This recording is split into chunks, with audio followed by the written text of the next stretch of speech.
País, Viviana Bonilla. Un poco acerca de lo que significa una mayoría parlamentaria, una mayoría que, como lo dijo mi compañera de bancadas, nos las dio el pueblo ecuatoriano.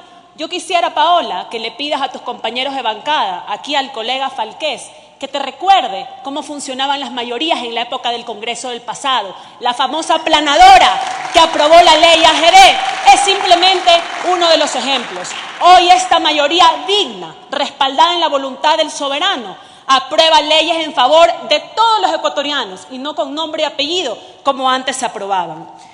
Y hoy que algunos actores políticos lastimosamente se presentan como referentes del bien y se rasgan las vestiduras hablándonos de la lucha contra la corrupción. Yo les digo, ¿quieren hablar de corrupción? Hablemos de corrupción.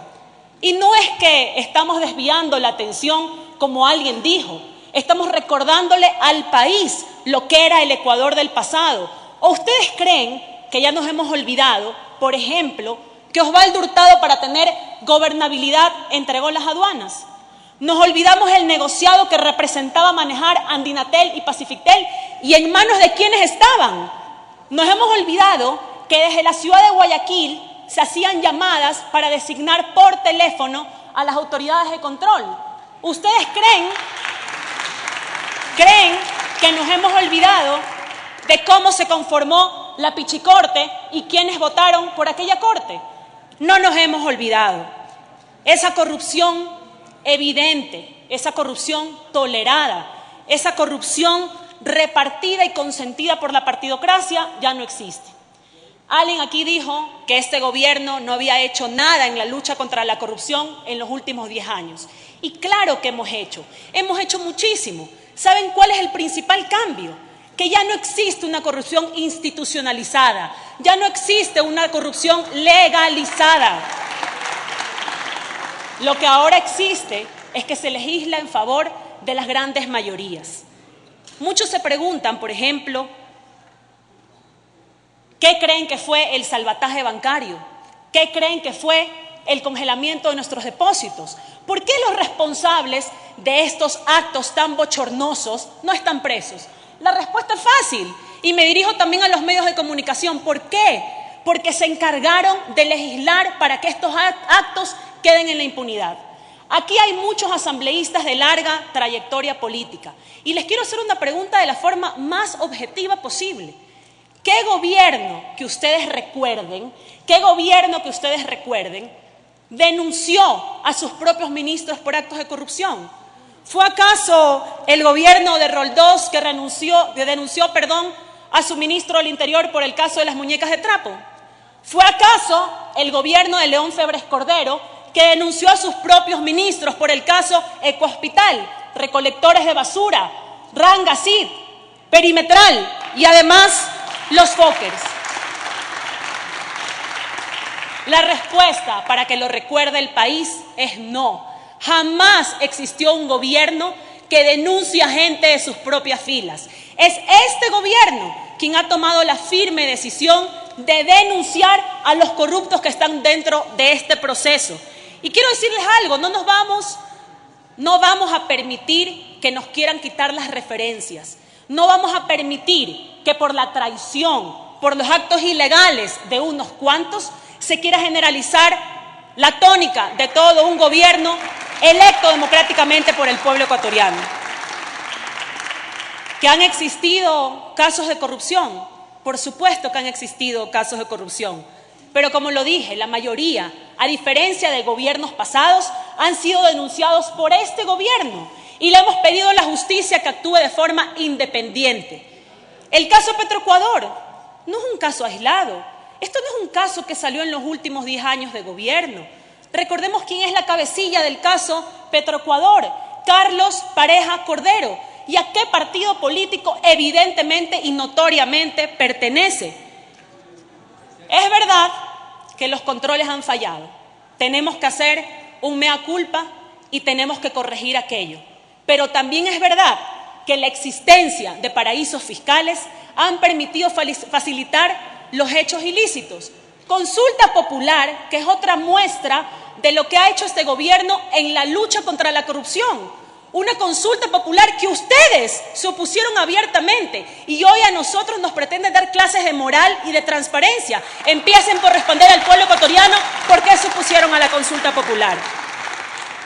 En el caso Odebrecht, señor presidente, estamos frente a un caso de corrupción que involucra no solo al Ecuador, sino a 12 países. Y ya lo dijo la presidenta de la comisión y me parece que otros compañeros que me antecedieron en la palabra. Que se investigue no solo en los últimos 10 años, sino desde que la empresa Odebrecht opera en el país, que es desde el año 1987. Esta asamblea no puede quedarse en discurso, tenemos que actuar. Y es justamente lo que se está proponiendo con este cambio de orden del día y con esta resolución. ¿Qué es lo que se está proponiendo?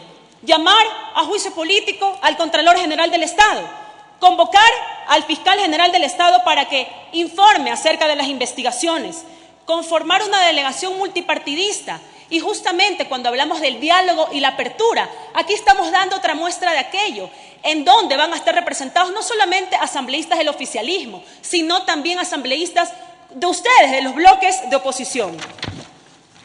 Exigir de los procesos judiciales contra los directivos y representantes de Odebrecht.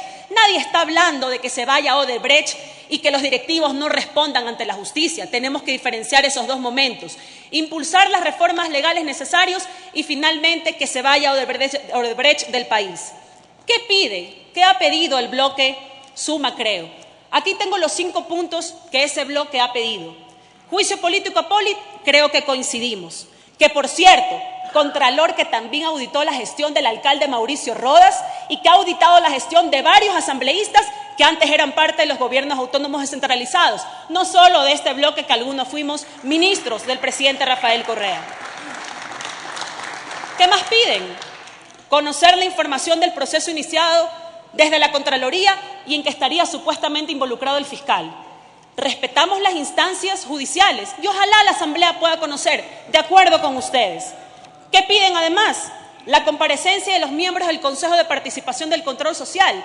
Le pido al ponente de esta resolución que agregue un inciso para que se convoque al Consejo de Participación Ciudadana y Control Social a que comparezca ante la Comisión de Fiscalización a fin de que informe acerca del concurso para elegir al Contralor General del Estado. Y ojalá no solo del Contralor, ojalá también nos lo digan del Fiscal y del Defensor del Pueblo para que quede en la tranquilidad absoluta del pueblo ecuatoriano.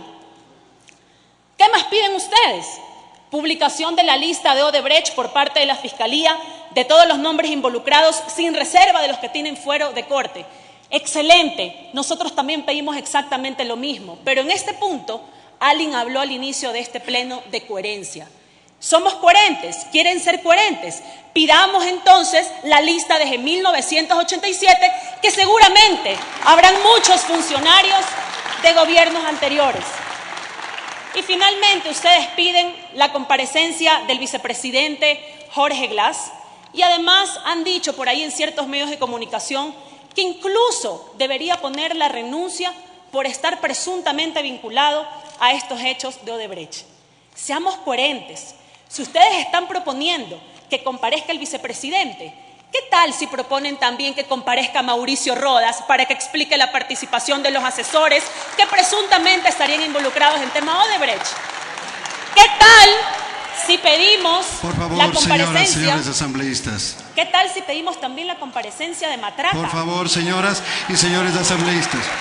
O mantenemos la coherencia o llamo a votación, señoras y señores asambleístas, con todo el respeto. O mantenemos coherencia y respeto a todas las intervenciones o yo llamo a votación, por favor. Por favor. Pidamos la comparecencia también de Matraca, había que averiguar a quién corresponde ese apodo. Y finalmente, lo que piden para el vicepresidente no es porque nosotros no queramos, es porque hasta el día de hoy no existe una sola prueba que involucre al vicepresidente de la República, ni una sola. Y tengan la certeza que de existir una prueba en contra de cualquier funcionario, a esta asamblea no le va a temblar la mano de llamar a quien tenga que llamar. Finalmente, señor presidente, quiero apoyar de forma irrestricta el pedido de expulsión de la compañía Odebrecht de nuestro país. No vamos a permitir que esta empresa corrupta de paso venga a imponernos condiciones y a chantajearnos. De seguro en el país del pasado hubiésemos cedido ante esta presión. Hoy no vamos a permitir que se atente contra la soberanía del pueblo ecuatoriano. Muchas gracias. Gracias, señor.